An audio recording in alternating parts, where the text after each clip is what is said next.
Hey, what's the word, players? I hope y'all are doing well. I wanted to finally talk about what it's been like learning Japanese so far. I guess the important thing to start off first is why I wanted to learn Japanese in the first place. Well, play a lot of video games that are from Japan, a lover of manga and anime. Those have had a huge impact in my life. And the entertainment side of things from Japan has also led into me learning a lot more about the culture and just what life is like there, both the positives and negatives, but still it's been really interesting learning a lot about Japan, and I'd like to travel there at one point. And I also had a goal when I was in college. I had the intention of taking like a 1-year trip to Japan to help one of our sister churches that is there. It didn't end up panning out, but I still have just this fascination learning Japanese. And of course, being able to understand Japanese means being able to consume media that hasn't even been localized here in America yet. Being able to read manga in its original language, watch anime in its original language, play games in their original language, it's so awesome because you don't have to worry about localization. There's anything that hasn't been translated yet and you don't know when it's gonna be translated. As long as you have access to a Japanese copy and you know how to read the language, you can't beat that. I think it was like around 2016 or 2017. I don't remember exactly what year, but my first foray into learning Japanese was I found this online website called Take Him's Guide to Japanese, and I started off with that. Things seemed pretty strong, and then I don't know, I just kind of dropped off, and it was kind of just like a repeating cycle of I'll start back up again, then I'd stop. I kept picking up and stopping multiple times, but it wasn't until last year when there was a video that popped up in my home feed on YouTube, which was a video by Trenton, and the video was called "Learning Japanese Isn't Actually That Hard." I cannot recommend that video enough if you haven't seen it. I will definitely link it down below. That was the day that lit a fire under my butt to, you know what, I need to take Japanese serious. Even though I did take another break, this is probably like the most progress that I've had in learning Japanese that I've ever had. This is the sort of steps that I took after watching that video. So the first thing I did was I started learning hiragana and katakana. It's very important that you know how to read hiragana and katakana because that's going to be the building blocks of how you understand everything from how to read kanji to even just like hearing how Japanese is pronounced, because it's pretty different than how we pronounce things in English. あんたたちと話すことは何もない。さっさと聞いてくれ。 Kind of similar to like even with English, like there's so many different ways that things sound different if you speak with more of a southern accent, or if you're from the UK, that's a different accent. So this is why it's important to learn the hiragana and katakana, because it makes it so that instead of trying to force an American accent into Japanese, you're learning how the Japanese would read and speak in Japanese. So that's definitely a really great foundation, is to learn how the kana work. Another thing I started doing was I started learning kanji. I started off with learning what are the most commonly used kanji characters, because there is so much kanji out there. There's way more kanji than you'll realistically ever need to use in your daily life. Even Japanese natives don't know every single kanji that's out there. So that's why I figured, okay, I might as well just learn what is the most common ones. What I've actually have come to learn is that it's not just important to learn individual kanji characters, but it's important to learn vocab, because kanji characters can mean different things depending on the context and have different pronunciations. It's more important to learn vocab, but it also doesn't hurt to be familiar with the kanji, which is what I did. The next thing I did was I changed the language setting on my phone to Japanese. The thought process behind that is I've used my phone so many times. I know where everything is, but now with everything being in a different language, I can now see what the Japanese version of certain words are, certain prompts and stuff. I know what they mean in English, but now I see what they are in Japanese, and that kind of helps put into context certain words. Also, it kind of has the bonus effect of, well, I kind of need to use my phone, so I can't really take a break from learning Japanese because I need to know some Japanese in order to operate my phone. After this, I extended it to other devices, such as changing the language settings on my PC and different gaming consoles to Japanese as well. After that, I started watching anime in Japanese dubs and Japanese subtitles. I'd mainly choose to watch stuff that I had already watched before so that I wasn't completely lost as to what happened, but sometimes I would also just watch new shows entirely in Japanese, but I would first start off by watching it in English first or having the English subtitles on first before rewatching that same episode but entirely in Japanese. I'd also watch some Japanese shows entirely in Japanese using the same method, where first I would watch it with English subtitles and then watch it again in Japanese. Hey, what's up, players? Something that I totally forgot to mention was that I had also imported different Japanese versions of Disney movies that I'd watched before. Those movies being The Lion King, a Goofy movie, Tangled, and Frozen. Do keep in mind, if you decide to do the same thing with either Disney movies or any other movies that you had grown up watching, that at least in my case, what I noticed was that the English and Japanese subtitles did not match the Japanese dub. What I suspect might be the case was that since these movies were originally in English, they had to be localized in the Japanese. Meanwhile, it's using the original English script based on the original English version, and then the subtitles are being translated directly from English in the Japanese. So the Japanese subtitles are based on the original English script, hence why it's not matching with the Japanese dub. I will say I still think that this is a great way of immersing because you're having fun taking a trip down memory lane, but with a twist. Just keep in mind the differences in the subtitles to the Japanese dub. This method of immersing myself through watching shows was actually the push that got me into getting a VPN for the first time. I've always seen a whole bunch of ads for like NordVPN, ExpressVPN, ShardVPN, and a whole bunch of VPNs I'd never heard of before, but I didn't think it was for me. Like, I couldn't really see a reason for it until now, because yeah, there are actually some shows that are completely region locked and you can't watch it if you live in America, but change the location and all of a sudden, hey, a whole bunch of stuff is open up to you. This would probably be the part of the video where I would segue into a sponsor segment about a VPN, but dude, I'm a tiny channel. I'm not sponsored by anybody. In fact, anything that I share here is totally not sponsored. This is just me sharing things that I've used. All that said, I will say you don't need a VPN if you're trying to learn Japanese. I'm just saying that it helps a lot. I will say probably stick to getting a paid VPN service than a free one, because if it's free, it's probably they're making their money through other ways, and it may not be great. So probably stick to getting a well-known VPN service, or one that's at least very well reviewed, trusted, and keep yourself safe. Alongside watching anime and reading manga in Japanese, I would go on to play games entirely in Japanese. Kind of the same thing, I would choose to mainly play games that I have played before, or with a lot of fighting games. A lot of the stuff that you have to navigate is just through menus. Since I was already familiar with what things are in the menus, I could figure out my way around. But I would also sometimes play new games and just right off the bat, just play entirely in Japanese. Now, what's helped is that there's a program that I have in the background while playing games and navigating websites and all sorts of stuff, which is a program called Kamui. I'll link it down below. Again, not sponsored, none of what I share is sponsored, but Kamui is such an invaluable tool if you're trying to learn Japanese. It's like a translation program where all you have to do is set a window that you want the program to read off of. So if you have a game running in the background, have it point to this game with a click off a button or assign a hotkey, and then boom, it'll translate any Japanese text that it reads on the screen.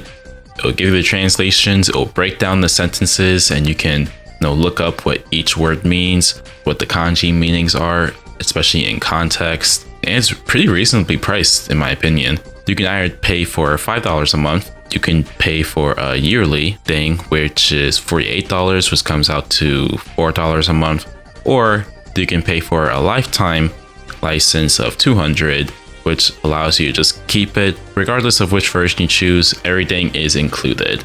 It comes with the browser version by default, but there's also a Windows program that you can have as well, which is what I primarily use.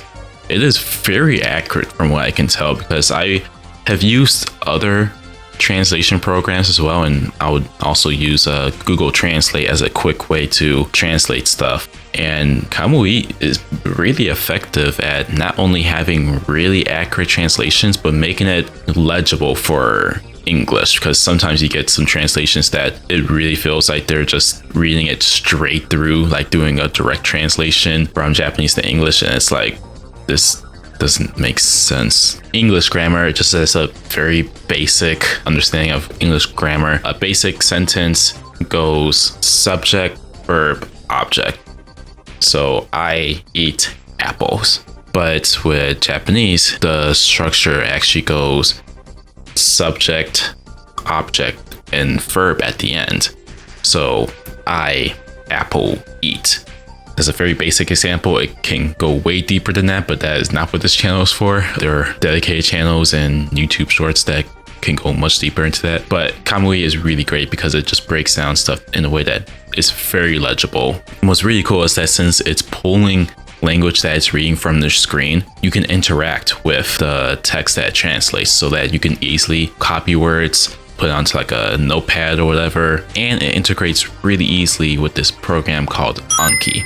Anki is another great tool. It's basically a digital flashcard program. I've used it plenty of times to use it to memorize new words, new kanji, or practice sentences. The only drawbacks to Anki is that it can be a little confusing on how to set it up at first. You absolutely need to enjoy learning through flashcards, and you can get very carried away to only learning through Anki, but not taking the time to learn outside of Anki, like putting stuff into practice. Now that said, these drawbacks aren't too bad, and it's not even so much with Anki itself. Like, yeah, the layout is a little bit confusing, but there's plenty of YouTube videos and different websites that walk you through how to set up Anki decks and stuff like that. And even if you don't care too much about learning through flashcards, it is very helpful, at least to start out with using Anki, because once you start learning hiragana and katakana, which you can use decks that can help you memorize hiragana and katakana,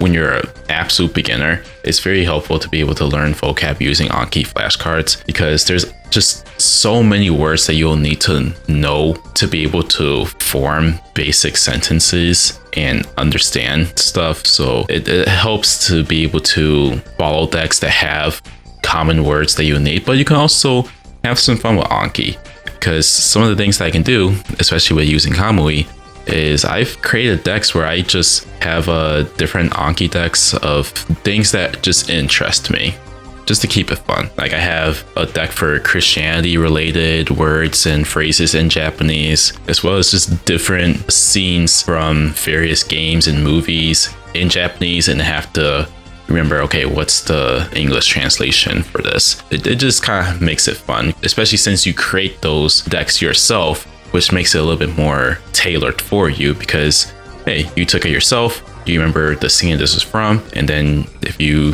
pull up the flashcard and that pops up, you go, oh yeah, I remember this scene, this was such and such. So even if you don't like making flashcards, this at least makes it more enjoyable. Although you want to make sure that you're using Anki as a tool to learn Japanese outside of it, because learning Japanese in context is more important and will help you retain it a lot more than just sticking to flashcards. Like, you want to find a good balance between studying and immersing and engaging in the language. I'll definitely talk about more about immersion in a little bit, but first I wanted to take the time to talk about some different programs and apps that I've used that's helped me learn Japanese. So a browser extension that I've used is called Yomotan. You download an extension for whatever browser that you use, and what happens is that when you highlight a word that's in Japanese, it will pop up a definition of that word into English, which is really nice. It's all just right there. You don't have to go to any other sites, and then you can expand on it. If it has kanji involved, you can see how you write the kanji. If you need to know the stroke order and stuff like that, you can also take these words and take them over to Anki for making into a flashcard. Google Translate is always helpful for getting quick and fast translations. An app I have on my phone is Kanji Study. You can get away with just using it for free, but you can get a lot more out of it if you pay for certain features. You don't have to, and there's other ways that you can learn kanji. It's just that I learn better through more interactive elements like in apps versus just reading. So this is very helpful for me.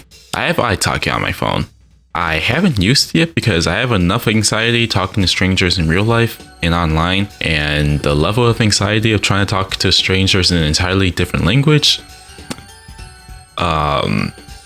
Yeah, I need to push past that anxiety because I really could use some help with my speaking, but I do plan to use italki hopefully soon. Next, I want to talk about different books that I've read. I haven't gone through every single thing from front to back, but I have gone through a lot of these and continue to revisit a lot earlier pages to understand what I didn't catch the first time. The first thing I want to talk about is Tae Kim's A Guide to Japanese Grammar. It is actually a book version of his website that is entirely free, and it all has the same stuff. I just wanted to have a book so that I can have a physical copy that is not on a screen so that I can be less distracted from my phone or my computer. The two books that I have are Speak Japanese in 90 Days, volumes 1 and 2. I accidentally bought volume 2 first, so I haven't gone through volume 2. I had to buy volume 1 eventually, so that's why I have volume 2, even though I haven't gone through volume 1 yet. But it's very helpful. I am not disciplined enough to actually stick to 90 days, but it's very good at what it covers. Another book I have, which, okay, don't laugh at me, okay? I have First 1,000 Words in Japanese. It's one of those like kids books that has like different objects around the house, and they have the different words for each object around the house, for like in the kitchen, in the bathroom, at the park, stuff like that. Look, you gotta start somewhere, right? I mean, when you're learning a new language, you're essentially a baby. And so it helps to learn as a child does and then work your way up. So these are physical books I have, but I also have some digital books. A book called 1000 Essential Vocabulary for the JLPTN5. And another book that I've been following, which is actually from a YouTuber that I've been following, is a book called The Word of God Meets Japanese, 30 Days of Japanese Learning Through the Bible. And I have a note saying different guided readers that I've used online. In just a little bit, I'm going to share a website where I find a lot of the guided readers, but there's a ton of different ones that you can find. Guided readers are basically just like really simple stories of both essentially different topics. And it's really just to help you kind of learn Japanese at a comfortable level without it being super complicated. Yeah, guided readers are really helpful. Another digital book that I do have is Genki. I'm still pretty early on into it, which is why I forgot I even had it in the first place. But I just know that this is the number one thing that always gets recommended anytime you look up how to learn Japanese. So I figured I might as well have this in my possession. So I'll get through this one eventually. All right, now on to websites that I've used. I've mentioned it before, but Anki is a really great website. It's not just a website, but you can also use it for your phone. I'm not sure what the iOS version is like. There is an Android version. I think the iOS version is the one they have to pay for, if I'm not mistaken, but it's all the same thing. Anki is really great because it syncs between the website or on your phone, which is really great for having flashcards in your pocket and just being able to learn on the go. I've mentioned Tae Kim before with his book Guide to Japanese Grammar. There's his original website, which is Tae Kim's Guide to Japanese, it covers the same thing. It's totally free, so it's really just a preference if you'd rather learn through his website or if you'd rather have a standalone book so that you can study without the possibility of being distracted. I'm just gonna run through these. Another website that I really like is Tofugu. It's definitely helped a whole lot with learning hiragana and katakana. Wanikani has been really helpful for learning kanji and vocab. JTalk Online, I've used it before, is really helpful for just kind of just walking through what steps that I need to take to learn Japanese. So this is where I learned that, okay, I should start with learning hiragana And then what's the next step from hiragana? Okay, learn katakana, and from there, learn kanji, but learn a lot of vocab. This has a lot of different resources, but that was the part in particular that helped me a lot, which was learning, okay, what's my next step that I need to do? Todoku.org is a website that has a ton of guided readers, which is what I mentioned earlier. Guided readers, again, really helpful to be able to just have simple short stories that you can read entirely in Japanese to help you feel comfortable and confident at whatever level that you're in. It feels nice when I've been able to acquire enough vocab from Anki or through other means and be able to slowly but surely piece together different sentences like I'm putting together puzzle pieces. So it just makes you feel good when you can recognize different words. So definitely recommend Todoku for guided readers. And then different Japanese online dictionaries such as Jisho or Aijiro. Those are the main two that I use. Next, I want to talk about some YouTube channels that I've watched. I'll break this down by first talking about channels that I've watched for learning and then channels that I've watched for immersion. For learning, there's a channel called Mike Learns Japanese. I had no idea that this is Bishu Mike. I came across this channel entirely separate from me knowing what his main channel was, but I just thought that it was really cool to be able to watch someone that's kind of on that same journey of learning Japanese and just seeing him go through it, which has been really cool. Another channel that I recommend is Tokini Andy. Has a lot of great stuff that he shares, especially through like games and different stuff. It makes learning Japanese pretty fun. Trenton, which is who I mentioned earlier, this is the channel that actually got me really into seriously learning Japanese back in 2025 because I had never heard of immersion before, which is what this channel talks a lot about. I always thought that before I can attempt to play games or watch anime or consume Japanese media entirely in Japanese, I had to like cram a bunch of knowledge through textbooks and stuff like that. But this channel, particularly the video Learn Japanese Isn't That Hard actually, was the thing that just kicked me in the butt and was like, okay, you know what, I'm gonna study Japanese, but I'm also not gonna be afraid to just dive right in, even if I don't know what is happening. Another channel that I also really enjoy is Organic Japanese with Kure Dali. I'm not 100% sure if this is confirmed or not, but I heard that the creator has sadly passed away. I'm not entirely sure if that is actually true or not, but rest in peace if that is the case. She still has a ton of great resources. I probably wouldn't recommend jumping into this channel if you're a complete beginner of Japanese, but more so once you've gotten your feet wet, then you jump into this channel to sort of guide you along, particularly with stuff like grammar and stuff like that. Another channel that I really enjoy is called Japanese Bible Study Club. It's pretty simple. It is a Japanese channel that goes over the Bible in Japanese, which is really cool and very applicable for what I'm interested in. Right, so YouTube channels that I watch for immersion. All right, I'm just gonna say it. I watch Korone. Yo, dog, don't judge me. It's for immersion. I swear it's for immersion. But also, Korone is the GOAT, don't at me.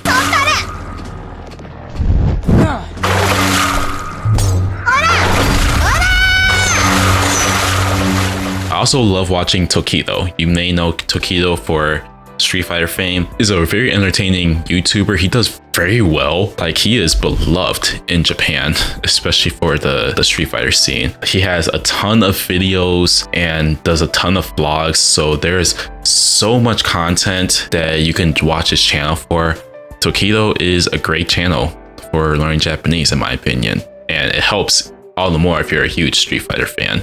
Kind of along those same lines is Fudo. Fudo is another competitor who is known for Street Fighter, but he's also a really great Virtua Fighter player. Just had to throw that out there. Fudo also has a ton of videos that you can watch or listen to in the background. When you're tied into FGC stuff, it just helps to be able to find competitors who are also content creators. So these are the two competitors who are also content creators that I follow, but there's surely gotta be a ton of them out there. Like, I know Mago is another one that also has a YouTube channel that I occasionally watch, but yeah, there's so many of them. Another channel that I really enjoy watching is Saki to Nihongo.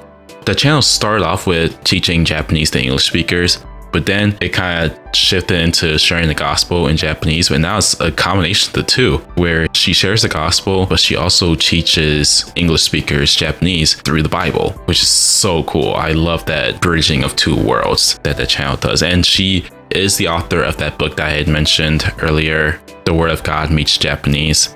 And another channel that I really enjoy watching is, don't know if I actually know how to pronounce the name, Archipel. It's a channel that's focused on interviews about Japanese creatives, mainly in the gaming space, but some outside the gaming space. This is really cool because I just love hearing about Japanese creatives. Something I've totally forgotten to include was Japanese Pod 101. And on their YouTube channel, they have a ton of free videos and live streams that you can watch. You can pay for stuff on their website, but I've never paid for anything. I pretty much just always stuck to whatever free resources and videos that I could get my hands on. Okay, this is the last thing I forgot to include in the original video. If you know of Masahiro Sakurai of Kirby and Smash fame, you may be aware that he had a YouTube channel called Masahiro Sakurai on Making Games. What you may not be aware of is that he had a Japanese version of that YouTube channel as well. So if you're interested in learning the behind the scenes development side of video games from one of the best in the biz, this channel is a treasure trove for immersion. So I've been doing a lot of talk about immersion. Why is this important when learning Japanese? Well, learning how a language is used in context is just as important as learning the words themselves. Because even if you don't understand every single word in a sentence, which in my case is a lot of words because I'm still pretty early on in my Japanese learning journey. When you consume enough media, you hear words from different media. And when you encounter that enough times, you start to pick up the context clues of what this is being used for. In a way, it kind of helps build a library in your head that, okay, this word was used in this situation, which is kind of the same situation that I saw in a different show or a different game. So this must mean that this is equal to this. And then when you pair that with learning how to look up words, then it kind of reinforces that this is what the word is used in a real world context. Immersing, I'm not gonna lie, is really tough in the beginning because you're starting from absolute zero, where until you build up enough vocabulary, you're just gonna be completely lost about a lot of stuff. And this is actually the thing that kind of stopped me from even trying to pursue Japanese further, was because of this whole thing of not knowing. But is a roadblock Roblox? Life, there's roadblocks. But once you get over that roadblock, it makes it a lot easier to push through and overcome without being discouraged. So hang in there. When you're immersing entirely in Japanese, it forces you to think in Japanese as opposed to thinking as, in my case, an American and then translating that into Japanese. With localizations, they'll tend to use phrases and stuff that as English speakers, we would, say certain things that sound natural to us, but it's different than what a Japanese native speaker would have thought or said. So immersion is just nice because it helps you kind of put yourself in the mindset of how would a Japanese person respond to or receive certain information. Immersion is nice because it kind of gives you that feeling of being dropped into Japan, but without the anxiety of, being dropped into Japan with knowing absolutely nothing. And well, either I adapt or I'm screwed. So it's low stakes that way. Immersion is also kind of fun because you can do it actively where you're, as you're watching or consuming something, you are looking up every single word as it goes along. Or you can do it passively where if you're listening to something in the background, if you've been adding to your vocab library, certain words will just prick your ear of like, oh wait, I know what that is. And it gives you a small dopamine hit of, ooh, I know what that means. Wait, so this word means that. So this is what this person is talking about, or that's what this situation is. It's kind of small things like that where it gives you like little small victories. That's how I see it. And immersion is kind of cool because you can almost see yourself level up as you do it, because you can revisit something that maybe you didn't understand at the time, but then you revisit it again and you go, wait, I can actually understand like maybe 25% of this, 50%, 75%. Wait, now I understand this whole thing without needing to look it up. That is amazing. So with all this information that I shared and all these resources that I've mentioned, surely I must be able to speak fluently in Japanese like John Cheeto spoke Cantonese in Rush Hour 2. 點解你會同 7-Eleven 一齊嘅？ 7-Eleven? 佢個口度唔食散碗嘅。 Oh!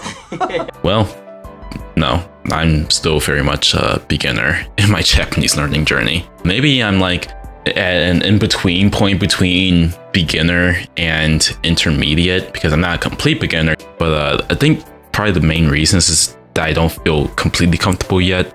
I haven't had a lot of time to practice speaking Japanese.